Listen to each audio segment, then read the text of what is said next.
Hello and welcome. Still talking about the issue of those people that are holding Nnamdi Kanu in custody. You know, I made a video earlier addressing Very Dark Man who claimed that 50% of Igbo billionaires and businessmen are the one holding Nnamdi Kanu, not even the president. And he categorically stated that it is not Tinubu that was holding Nnamdi Kanu. I'm going to be playing a video for you guys to hear from the horse's mouth. But before I play this video, why I keep emphasizing the issue of accusing the businessmen holding Nnamdi Kanu is because of the insecurity threat that thing poses in Igbo. I was discussing with a young man when I was telling him that we're going to make sure we fight those men, these evil boys in the bush. The boy opposed that I should not try that. The guy is using a foreign number in one of the Asian countries. He warned me never to talk about attacking or telling those boys in the bush to come out. I told him that these guys are no longer working for what they are claimed to be working for. Rather, they keep coming out to cause insecurity. He said, for no reason should I ever talk about those people there. They are doing a good job. He now went ahead and started saying that the problem we have are this men. This discussion went on about 3 months ago, or more than. That the problem we have in Igbo land are our elite, our millionaires. People like, he was mentioning them, Chief Priest, Cubana Chief Priest, Zenko, all these our trend of billionaires, E-Money, KC, he was mentioning them. I said, why are you mentioning them? He said, those people, they need to be slaughtered for Igbo to have peace. I became interested more. He went ahead to say that the gods of the land is mentioning that they need to be wiped away, that their money are not genuine.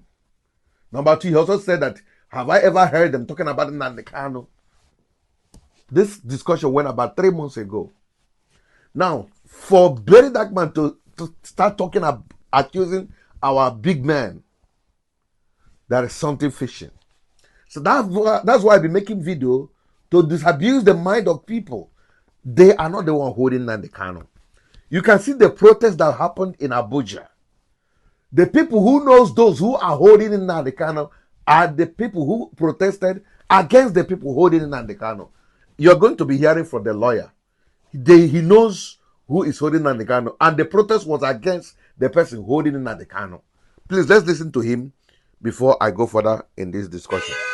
Please, we would like you to share your experience, considering the fact that we're actually living in denial, thinking you'll be released on the day you were arrested. And what has this experience actually taught you? Well, this experience is traumatic, quite speaking honestly, it's traumatic for me. It's traumatic for my colleagues, everybody. If you say it isn't, then you are in denial. Traumatic in the sense of the manner of the arrest. It was very brutal, too confrontational. People who were cooperating with the police were being shoved around, being beaten up. Some of them sustained injuries. Tear gas canisters were deployed directly at most of us too. Had impact on me, and in fact, if we didn't have strong lungs, some of us would have given up the ghost on the spot. I don't think that type of brutality has a place in a well-ordered modern society. This is the type of thing that we need to do away with in Nigeria.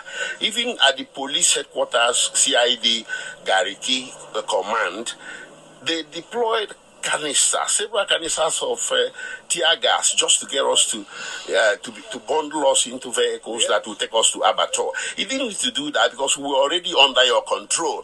So that's something that is abhorrible and should be condemned by all and sundry. It is not good. It's unlawful. It's brigandage, and it is executive rascality in high places. While you were in detention, Nnamdi Kanu actually let go of his defense team. Now, we are starting to hear that he said there's no case operation. What's your take, considering the fact that, okay, you are also among those defending, and this even led to the said to the where the protest was directed, let me make this clear. The protest was directed against the presidency, Did you hear that? not against the judiciary. Did you hear that? You know, there are things that come first.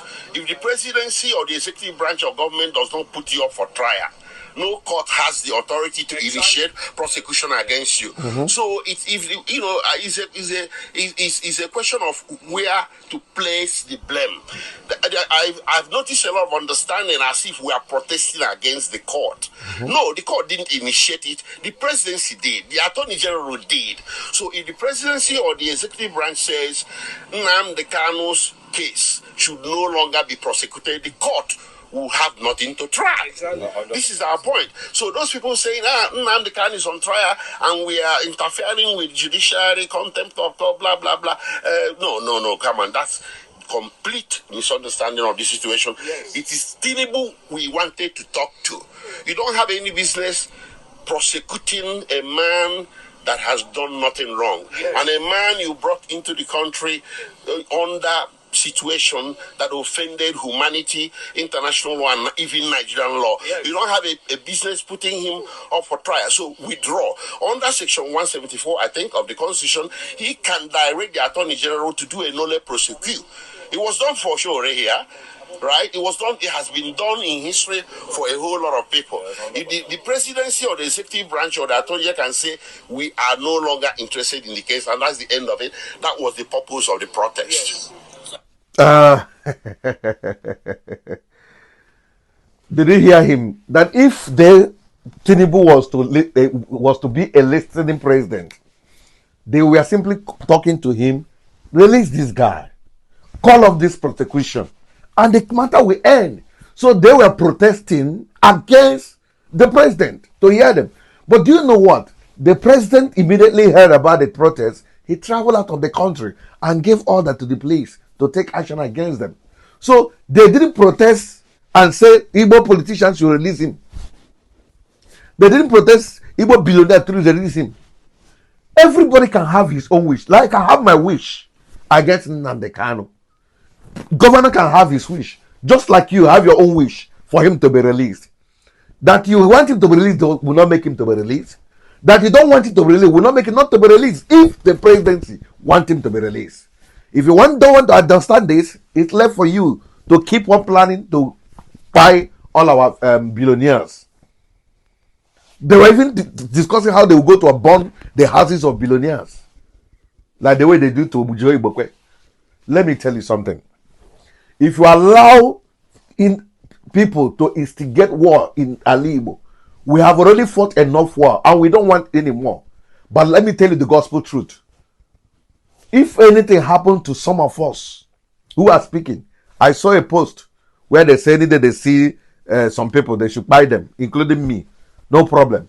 If anything happened to any of our relation, this is not a threat, then whatever you perceive, let's take it. I don't want to talk. I don't want to sound as if I'm threatening anybody. But Uba adrosikwa kambenya. Nda number say Uba adrosi kambenya. Uru watch things are changing. Before, who has the boldness to talk about or against Nnamdi Kanu or IPOB or ES or Biafra? But it's happening. A lot of people on their page are speaking out. People have reached out to me. People are still afraid. They will tell you the truth, but we can't talk it publicly. I have thousands of them. But let me tell you, many are also coming out to say to hell with them because people have been affected directly by this particular canister, this evil going on in Igbo land. So you people think that you will end up trying to threaten, you want to buy billionaires, you want or drugs like before. If it happened, I think Ali Igbo, no one where. So we have been telling this warning, leave the billionaires alone. Tinubu is the problem. And he knows it. If you want to leave Tinubu, he's a saint, he's an angel. And begin to come and fight our Igbo elite. Kidnap them, buy them, burn their house. Okay, no problem. Ali Igbo, nobody will stay in that land. Let us all leave the land. I don't want to talk much. Share this video, let them hear this warning. So VDM is completely wrong by accusing the Igbo Global. Their wish doesn't matter. That's the problem. That's the point I'm making. that they want him to release or not want him does not hold any water. If Tinubu want to release him, he will do it today. This is the truth. But if you don't want to accept it, you want to go and burn down our billionaires' houses. If onye metala obulu. Thank you. Onye lụrụ industry na ma ya lụkwa ọzọ n'ala Igbo ịrụ ya n'ala Igbo ndị ntorobịa ga-enwe ọlụ kidnapụ na kwụsị iji egbe zori ala udo na ọṅụ achịbeze ala Igbo adị mma.